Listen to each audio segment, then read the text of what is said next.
नमस्कार। ताल ठोक में आज हम एक ऐसे मुद्दे पर बहस करने जा रहे हैं जिसके बारे में शायद कभी सोचा नहीं था। हमने सोचा नहीं था कि कभी दिल्ली के स्कूलों को इस वजह से 3 दिनों के लिए बंद करना पड़ेगा क्योंकि दिल्ली की हवा में जहर घुल गया है। दिल्ली में कंस्ट्रक्शन का काम रोक दिया जाएगा। दिल्ली में सड़कों पर पानी का छिड़काव होगा। दिल्ली में जनरेटर सेट, खासकर डीजल वाले, उस पर रोक लगा दी जाएगी और दिल्ली में आर्टिफिशियल यानी कृत्रिम बारिश कराने का फैसला किया जाएगा। लेकिन ये सारे के सारे उपाय तब किए जाएंगे जब दिल्ली वालों की आंखें जलने लगेंगी, जब दिल्ली वालों की सांसें उखड़ने लगेंगी और जब दिल्ली में अस्थमा और एलर्जी के केस 60 से 70% तक बढ़ जाएंगे। आज हम ये सवाल कर रहे हैं कि क्यों हमारी सरकारें हाथ पर हाथ रखकर बैठी रहती है? क्यों वो इस बात का इंतजार करती है कि जब हवा में जहर घुल जाएगा और इसका असर कोर्ट में नजर आएगा, उसके बाद वो उपायों का ऐलान करेंगे? दिवाली के ठीक बाद से दिल्ली में पोल्यूशन का लेवल, प्रदूषण का स्तर बढ़ता जा रहा है। Centre for science and environment ने उसके मुताबिक 2 नवंबर को दिल्ली में जैसा धुआं था वैसा धुआं 17 साल के बाद दिखा।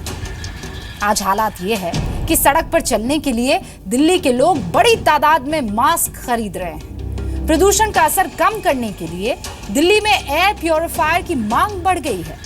और सबसे बड़ी बात यह है कि भ्रष्टाचार के मुद्दे पर, बिजली पानी के मुद्दे पर, महंगाई के मुद्दे पर, रैंक वन पेंशन के मुद्दे पर आवाज उठाने वाले दिल्ली के लोग आज इसलिए दिल्ली की सड़कों पर उतर आए हैं क्योंकि उन्हें साफ हवा में सांस लेने का हक नहीं मिल रहा है। हम ये सवाल उठा रहे हैं कि क्या इस देश की जनता जहर वाली सांस लेने के लिए सरकार को टैक्स दे रही है? क्या हम अपने देश में एक ऐसा भविष्य तैयार कर रहे हैं जिसे साफ हवा में सांस लेने का अधिकार भी नहीं होगा? आखिर आने वाली पीढ़ियों को हम क्या जवाब दे रहे हैं और देंगे क्या जवाब? क्या हम सरकारों को इसलिए चुनते हैं कि वो हमारे टैक्स के भारी भरकम हिस्से को अपने एड्स के लिए खर्च कर ले? क्या हमारी सरकारें इसलिए चुनी जाती हैं कि वो सारा ध्यान सिर्फ ऐसे कामों में लगाए जिनमें उन्हें सियासी सुविधा दिखाई पड़े? आज इसीलिए जी न्यूज़ ये सवाल उठा रहा है कि आखिर कौन कर रहा है आपकी, हमारी, हम सबकी सांसों के साथ साजिश?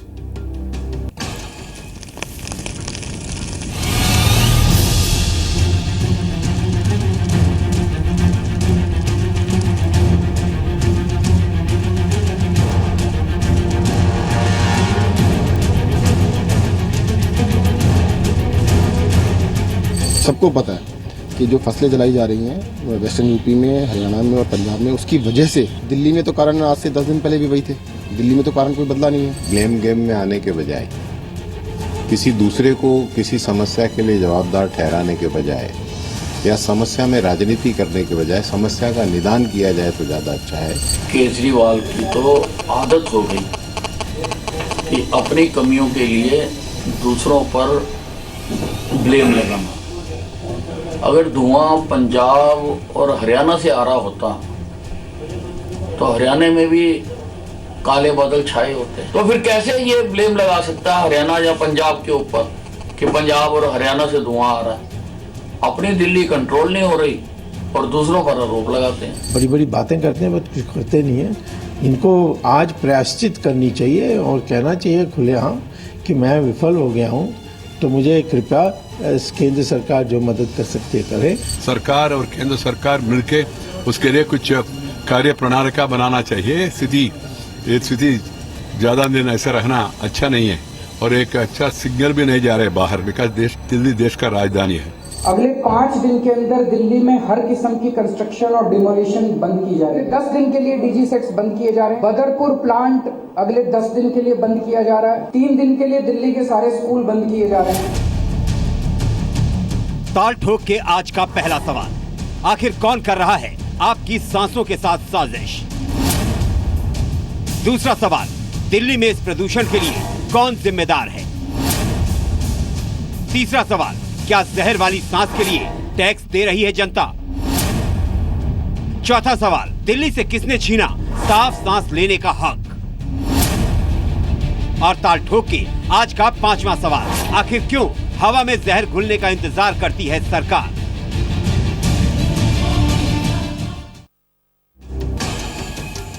और इस पूरे मसले पर बातचीत करने के लिए हारून यूसुफ साहब कांग्रेस के नेता हैं, शीला सरकार में दिल्ली के खाद्य और आपूर्ति मंत्री रहे हैं, 2003 में पावर और ट्रांसपोर्ट मिनिस्टर भी रह चुके हैं, दिल्ली के बल्ली मारान विधानसभा सीट से कई बार चुनाव जीते। सर आपका स्वागत है। आशीष सूद साहब जो कि सचिव है दिल्ली बीजेपी के, दिल्ली की जनकपुरी के एमसीडी के काउंसलर है, सर आपका भी स्वागत है।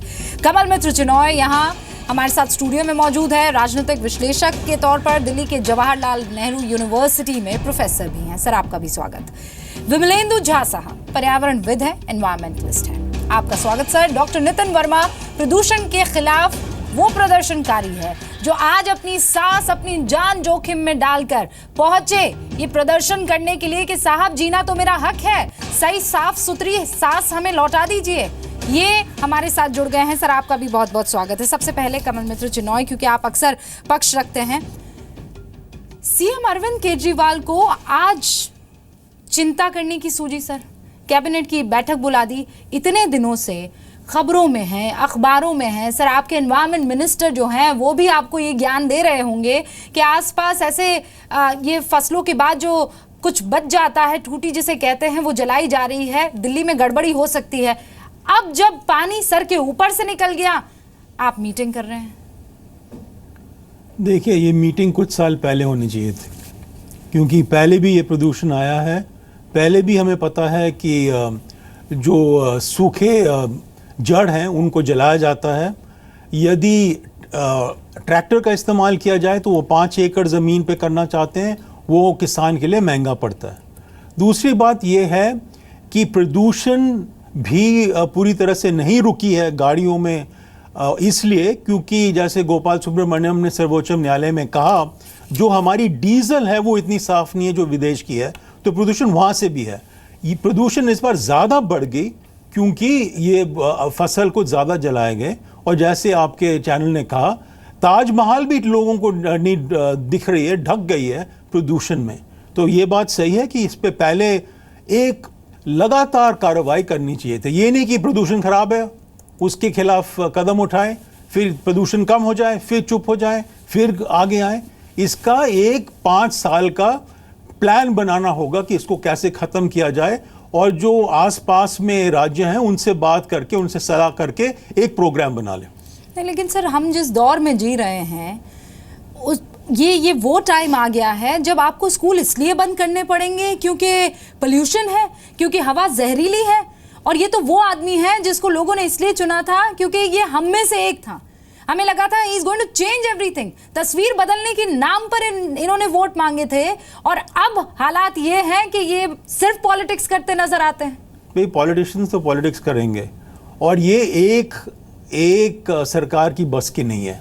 जो उत्तर प्रदेश में हो रहा है, जो हरियाणा में हो रहा है, जो पंजाब में हो रहा है, वो एक किसी दल का भी बस का नहीं है। ये सबको मिलके, और ये सारा कुछ, अब मैं सोचता हूँ वेंकैया नायडू साहब ने सही कहा कि ये हमारे राजधानी में ही हो रहा है, ये अच्छी बात नहीं है भारत के लिए, और केंद्र सरकार और राज्य सरकार को मिलके कोशिश करनी चाहिए, यही होनी चाहिए। बाद में ब्लेम खेल लेंगे, ये देख के कि किसने क्या किया, किसने सुधारा, किसने नहीं सुधारा, कौन चुपचाप बैठे रहे।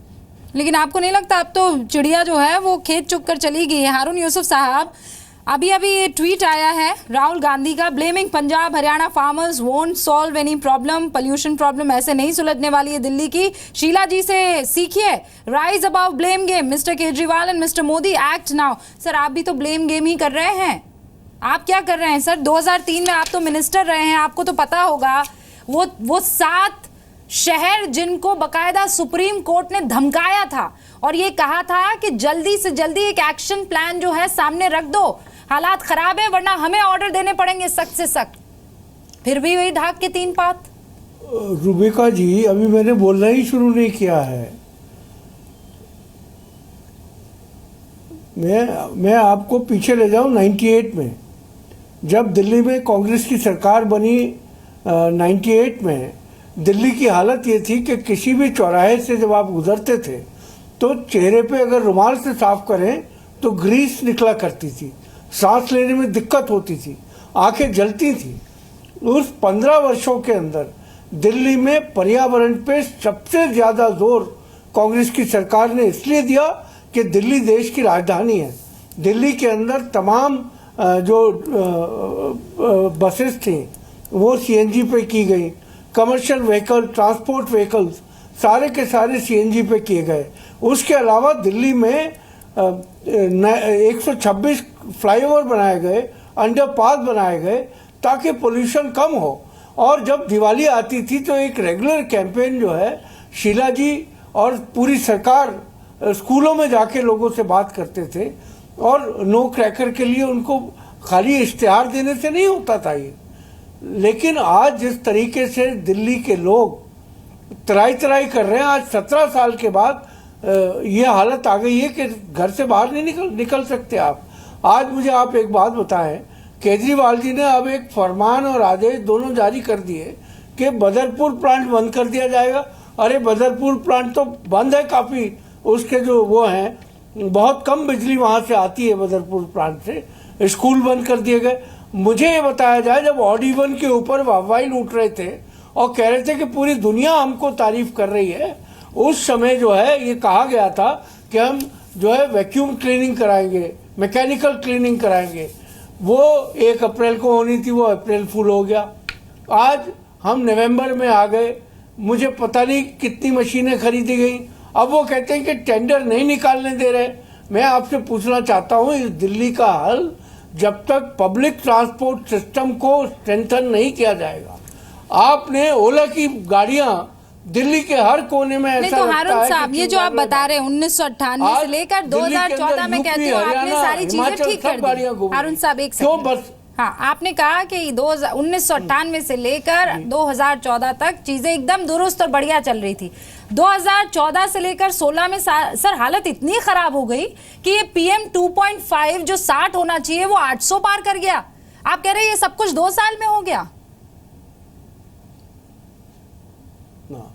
मैं आपसे यही कह रहा हूँ कि हम मुतवातिर हर साल जो है, चाहे वो ट्री प्लांटेशन हो, चाहे अवेयरनेस कैंपेन हो, चाहे सड़कों के ऊपर जो गड्ढे हैं जिनसे धूल उड़ती है, या औद्योगिक क्षेत्र हो, औद्योगिक क्षेत्र के ऊपर बाकायदा नियंत्रण रखने के लिए पूरा इंडस्ट्री डिपार्टमेंट उसको लगातार उसका नियंत्रण रखता था। आज कोई पूछने वाला नहीं है इंडस्ट्रियल एरियाज का।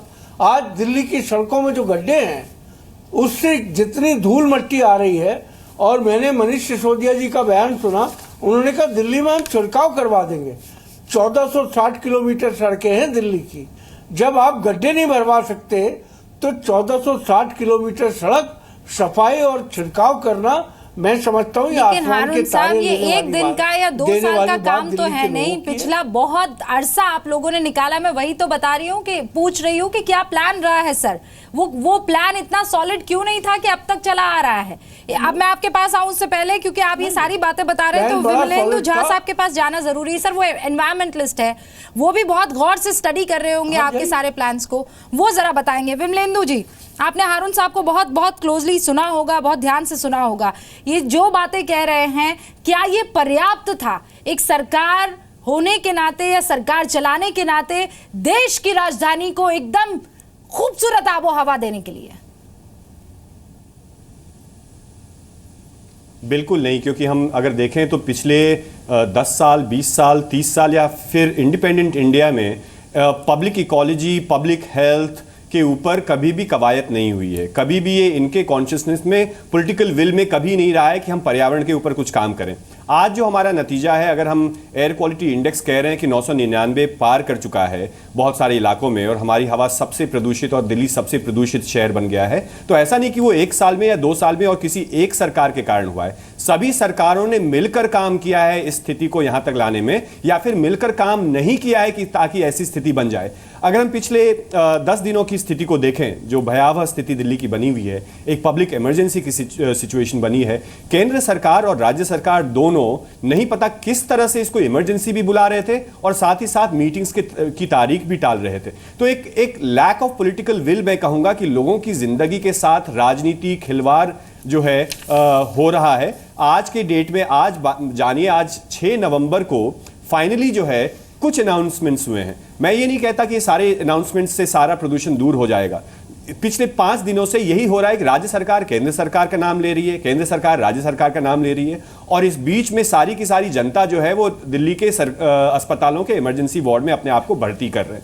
तो ये जो परिस्थिति है, ये जो एक विडंबना है हमारे राजनीतिक सिचुएशन की, कि हमें शर्म नहीं आती कि हम स्वच्छ भारत के नाम पे कैंपेन रन करते हैं और सेस लेते हैं, हमें शर्म नहीं आती कि हम बेटर गवर्नेंस का प्रॉमिस करते हैं दिल्ली की जनता को और भारत की जनता को, और उसके वापस में हम PM 2.5 और PM 10 जो जहरीले गैस हैं उसके चेंबर में हम दिल्ली की जनता को रहने के लिए देते हैं। और स्थिति अगर ये दिल्ली की है तो दिल्ली भारत देश में 50 ऐसे और शहर हैं जो दिल्ली से कुछ ही अंश कम प्रदूषित हैं। तो हमें देखना पड़ेगा कि ये सारी आवाज मीडिया को क्यों उठानी चाहिए, ये सारी आवाज लोगों को सड़कों पर जाके क्यों उठानी चाहिए। आपने पूरे साल भर क्या काम किया, क्योंकि हम देख रहे हैं कि सोर्स ऑफ पोल्यूशन जो है ये सिर्फ पंजाब के खेत जो है। हाँ, ये SDMC जनरल सेक्रेटरी हैं सर, इनसे भी जरा जान लेते हैं, क्योंकि इम्प्लीमेंटेशन एग्जीक्यूशन वगैरह जो है वो तो इनके माथे भी, इनकी बहुत बड़ी रिस्पॉन्सिबिलिटी है। सर आप ऐसा कीजिए, 5 ऐसे उपाय मुझे बता दीजिए जो पर्यावरण को बचाने के लिए आशीष जी आपने या आपकी तरफ से MCD की तरफ से किए गए हैं जागरूकता के लिए, वो 5 बड़े पॉइंट मैं गिन रही हूँ सर। जी, सबसे पहला हमने दक्षिण दिल्ली नगर निगम ने घरों पर ग्रीनरी को बढ़ाए लोग, और हम अपने घर पर किचन गार्डन्स को इनकरेज करें और हम आपको हाउस टैक्स में रिलीफ देंगे। ये दक्षिणी दिल्ली नगर निगम अपने बजट के प्रावधानों में लेकर आया। जगह जगह पार्कों का व्याप बढ़ाने का काम दक्षिणी दिल्ली नगर निगम ने किया है। कंस्ट्रक्शन साइट्स पर NGT के आधार पर हैं जी। विमलेंदु जी मेरे को अपनी बात कहने दीजिए। मुझे मालूम है आपको आम आदमी पार्टी को प्रोटेक्ट करने के लिए बहुत सारी बातें कहनी होती है, शर्म आने की बात आपको कहनी होगी विमलेंदु जी, मैं आपको भी जवाब दूंगा। आप प्रवक्ता आम आदमी पार्टी की तरह बात करेंगे, आपको भी जवाब दिया जाएगा। एक सेकंड आशीष जी, मैं यहाँ पॉलिटिक्स के लिए नहीं इस डिबेट को रख रही। आज मुझे एक साफ सुथरी हवा लेने के हक के लिए डिबेट करना है sir. No politics here today. मुझे कहने दीजिए। हाँ, बिल्कुल करनी पड़ेगी ये डिबेट। यस, बिल्कुल करनी पड़ेगी ये डिबेट। जब दक्षिणी दिल्ली नगर निगम मैकेनिकल स्वीपिंग करा सकता है तो विमलेंदु झा जी के जिनके समर्थक हैं वे ऑड इवन के नाम पर करोड़ों रुपए खर्च करेंगे और मैकेनिकल स्वीपिंग नहीं कराएंगे। और विमलेंदु झा जी हमसे पूछेंगे कि कितने, विमलेंदु झा जी जैसे पर्यावरणविद ये क्यों नहीं बताते कि बदरपुर थर्मल पावर प्लांट 1 वर्ष में जितना धुआं छोड़ता है उतने दिल्ली के व्हीकल्स 18 साल में छोड़ते हैं। बदरपुर थर्मल पावर प्लांट को बंद कर बवाना में जो गैस बेस्ड पावर प्लांट है उसको चलाया जाए तो दिल्ली के पर्यावरण की समस्या 80% कम हो जाएगी। आशीष जी नहीं बोलेंगे, मेरी उंगलियां 2.5 पर ही अटक गई है। आपने मुझे गिनाया नहीं वो 5 पॉइंट। हाँ, गिनवाता हूं। आप आरोप में बिजी हो गए। दक्षिणी दिल्ली नगर निगम के अंतर्गत मैकेनिकल स्वीपिंग का काम आज भी होता है। दक्षिणी दिल्ली, मैंने आरोप नहीं, मैंने आपको दिल्ली से जो विमलेंदु झा नहीं बोलेंगे, जो आम आदमी पार्टी नहीं बोलेगी, जो दिल्ली की सरकार नहीं बोलेगी, दिल्ली से पर्यावरण के प्रदूषण को कम करने के लिए बदरपुर थर्मल पावर प्लांट को बंद करके गैस बेस्ड प्लांट चलाना महत्वपूर्ण है। चौथा बिंदु जो आपने मुझसे पूछा, हमने किचन गार्डन्स बढ़वाए, हमने गार्डन्स बढ़ाए, हमने टैक्स में छूट दी, हम मैकेनिकल स्वीपिंग करते हैं। हम अपनी ओर से जो डंपिंग यार्ड्स में कम से कम आग लगे उसके लिए नित्य दिन नगर निगम यह प्रयास करता है, परंतु उसमें से उपजने वाली मीथेन गैस को अलग तरीके से उपयोग करने के लिए सर कहने के लिए तो बहुत कुछ कहा जा सकता है। 3 बिंदु ऊपर तो मैं जा नहीं पाई, वो ठोस कदम मुझे तो नजर नहीं आए सर। मैं वो 5 तक भी नहीं जा पाई आपके पॉइंट गिनाने में। बता दिया मैंने। ठीक, नहीं कहाँ है सर, मैं 3 ऊपर नहीं जा पाई हूँ। डंपिंग यार्ड में आज भी आग लग रही है। कितने लोगों ने किचन गार्डन बनवा दिए हैं? अरे सुनिए, लग रही है ना, मगर अगर इसके लिए अवेयरनेस हम करके अपने टैक्स में छूट दे रहे हैं, अगर जनता बनाएगी जिस चीज को हम अवेयर करके, हमारे पास इनकी तरह 526 करोड़ रुपए नहीं है विज्ञापन पे खर्च करने के लिए। हम अपने हिस्से के टैक्स को छोड़ रहे हैं कि आप अपने घर पर ग्रीन कवर को बढ़ाइए। हम आपको टैक्स में रिबेट देंगे। ठीक है, पैसा तो आम आदमी पार्टी के पास है, दिल्ली की सरकार के पास है। एमसीडीए कह रही है हम तो सिर्फ कुछ स्टेप्स ले सकते हैं। ठीक है, आप जवाब लेने दीजिए, एक सेकंड के पास अपने मुद्दों को प्रचारित करने के लिए क्या है? देखिए, जहां तक ये ग्रीन गार्डन्स वगैरह की बात कर रहे हैं, जेएनयू कैंपस में 800 एकड़ में करीब 400 एकड़ में हरियाली है, पेड़ है। आप मेरे साथ आइए, आप देखिए वहां कितना नजर आपको आता है। तो केवल पेड़ ग्रीनरी बढ़ाने से काम नहीं होगा। 2 लेवल्स हैं। एक है दिल्ली शहर में नेशनल ग्रीन ट्राइब्यूनल को मोटर गाड़ियों और 2 व्हीलर्स पे ज्यादा सख्त होना होगा। सर्वोच्च न्यायालय में वकील गोपाल सुब्रमण्यम ने कहा कि हमारी डीजल इंजन ठीक है मगर डीजल फ्यूल जो है वो गंदा है, तो हम उसको क्लीन नहीं करते हैं, उससे प्रदूषण होता है और चीजों से भी प्रदूषण होता है। दूसरी बात यह है कि हमें सरकार ने उसे सीरियसली लिया कहा? नहीं, मगर बात यह है कि यदि एक टोकेगा दूसरे पे कि ये इसी पार्टी का है, वो पार्टी का है, सारी जो जनता है वो सब पार्टी के साथ है, तो काम तो किया जाए ना, अच्छा काम करे और बात करे कि हमने ये हासिल किया। ठीक है, अब ये कहना कि हम ग्रीन आइलैंड 20 मिनट हो गए। हाँ, मैं आती हूँ आशीष जी। आशीष जी, एक सेकंड, 2 साल में पब्लिक के एक सेकंड आशीष जी, मैं आ रही हूँ। ठीक है, आपके जो सवाल है सरकार 2 साल में 100 बस खरीद पाए। मगर बसों से भी तो प्रदूषण हो सकती है यदि स्टैंडर्ड्स हाई ना हो। प्रदूषण गाड़ियों से भी होती है, बसों से भी होती है, ऑटो से भी होती है, केवल बाहर से नहीं। लेकिन इन सारी चीजों में सबसे ज्यादा पोल्यूटेड पॉलिटिक्स जरूर होती है। डॉक्टर नितिन, पावर प्लांट चलाया जाए। आती हो आशीष जी, एक सेकंड आप रुक जाइए। आशीष जी, एक सेकंड रुक जाइए। क्या कारण है? आशीष जी, बवाना प्लांट के लिए गैस नहीं ले रही है दिल्ली सरकार। तो सेंटर में जो सरकार बैठी हुई है, centre board of pollution control board जो है, उसके पास भी तो इतने अधिकार है कि वो दबाव बना सकता है। सर, क्यों नहीं बनाए जाते वो दबाव? क्यों नहीं बनाए जाते हैं? वो उत्तर प्रदेश हर साल एक लिस्ट जारी होती है, 95 सिटीज की लिस्ट जारी होती है। सीबीआई आ गई, उसमें दबाव क्यों नहीं बनाया जाता? आशीष जी, अब मैं आ रही हूँ। डॉक्टर नितिन वर्मा, दिल्ली देश के पेट्रोलियम मंत्री ने लिख कर दिया सरप्लस गैस है, गैस देने को भारत सरकार तैयार है। 1 साल में बदरपुर थर्मल पावर प्लांट जितनी गंदगी छोड़ता है उतने 18 साल में दिल्ली के व्हीकल्स छोड़ेंगे। ठीक है, कितना प्रदूषण में अंतर आएगा? ठीक है, एक वाजिब पॉइंट आपका, मैं इस पर जवाब ले लूंगी। विमलेंदु झा साहब बने हुए हमारे साथ, वो एनवायरमेंटलिस्ट है, वो बेहतर तरीके से समझाएंगे इस बात को। लेकिन डॉक्टर नितिन वर्मा, 20 मिनट, वो 2 मिनट और आप इसमें ऐड कर लीजिए, 22 मिनट। मैं आपको आज एक डॉक्टर के तौर पर नहीं, एक आम नागरिक के तौर पर यहाँ डिबेट में शामिल करना चाहती हूँ। आप तो गए थे ना कि भाई मुझे जीने का हक है, article 21, right to live, right to have pure air, right to have pollution free environment। लेकिन आपको क्या लगता है कि इसमें सबसे ज्यादा हावी और पोल्यूटेड चीज तो पॉलिटिक्स ही हो जाती है? सही बात है आपकी। हमको इससे कोई मतलब नहीं है, आम नागरिक को कोई फर्क नहीं पड़ता कि सेंटर कर रहा है या स्टेट कर रहा है। हमारे को क्लीन एयर चाहिए। 3 चीज़ें करनी है जो बहुत ज़रूरी है।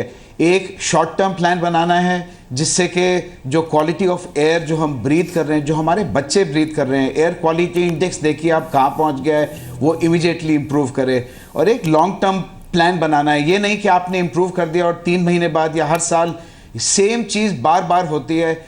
जीना मुश्किल हो गया है। आप देखें जो बच्चे हैं, मैं एक चाइल्ड स्पेशलिस्ट हूँ, 70% बच्चे इस स्थिति में आ गए हैं कि उनको नेबुलाइजर का इस्तेमाल करना पड़ रहा है, उनको दवाइयों का इस्तेमाल करना पड़ रहा है, वो घर से बाहर नहीं जा सकते, वो ब्रीथ नहीं कर सकते।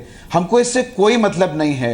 एज अ नागरिक, एज अ डॉक्टर, हमको इससे कोई मतलब नहीं है कि कौन करे, कुछ तो होना चाहिए।